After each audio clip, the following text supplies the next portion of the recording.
ঘটনাটি খুবই দুঃখজনক। প্রথমে শোনা যাক শিরোনাম। উচিনপুরের এক গরুর ফেসবুক আইডি হ্যাক হয়ে গিয়েছে, এখন সে দুধ বন্ধ করে দিয়েছে। এবার বিস্তারিত চলুন শোনা যাক। অচিনপুরের এক গরু সম্প্রতি ফেসবুক আইডি খুলে খুবই জনপ্রিয় হয়ে উঠেছিল। তার আইডির নাম ছিল দুধুভাই। প্রতিদিন সে নিজের ছবি পোস্ট করত, কীভাবে ঘাস খাওয়ায়, ঘুমানোর আর দুধ দোয়ানোর। একদিন এক হ্যাকার তার আইডিটা হ্যাক করে নিয়ে যায়। হ্যাকার তার টাইমলাইনে লিখে, আজ থেকে দুধ দেওয়া বন্ধ, শুধু লাইক চাই আর লাইক চাই। এই পোস্ট দেখে পুরো গ্রামে হাহাকার পড়ে যায়।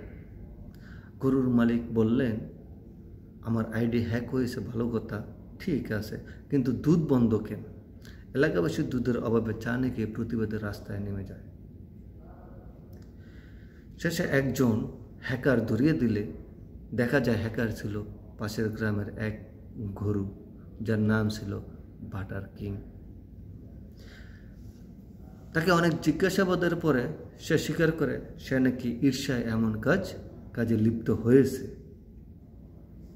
এখন দুধুভাই আবার তার আইডিটা ফিরে পেয়েছে, কিন্তু সে শর্ত রেখেছে, যতক্ষণ পর্যন্ত 10,000 রিঅ্যাক্ট না পাবো ততক্ষণ পর্যন্ত আমি দুধ দেব না। গ্রামের লোকজন এখন প্রতিবাদের গরুর পোস্টে রিঅ্যাক্ট দিতে শুরু করেছে। আবার কিছু কিছু মানুষ বলতে শুরু করেছে গরুদের এখন সোশ্যাল মিডিয়া নিষিদ্ধ করা দরকার। আবার কেউ কেউ বলেছে তাদের গরুর ইমোশন বোঝা দরকার।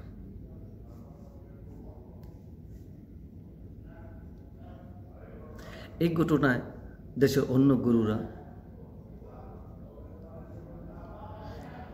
এই ঘটনা দেখে দেশের অন্যান্য গরুরা ফেসবুক আইডি খুলতে শুরু করে দিয়েছে।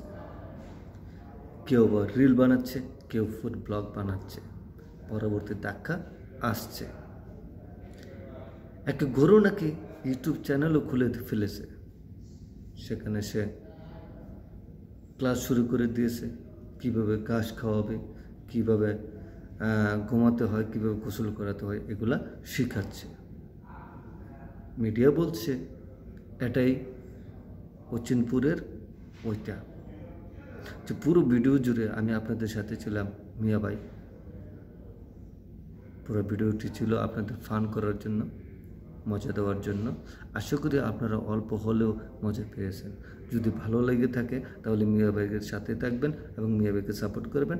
আশা করি যারা ইউটিউব চ্যানেল থেকে দেখছেন চ্যানেলে সাবস্ক্রাইব করে দেবেন, এবং যারা ফেসবুক থেকে দেখছেন অবশ্যই ফলো বাটনে ক্লিক করে দেবেন।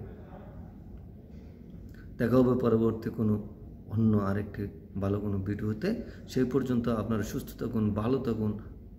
আল্লাহ হাফেজ।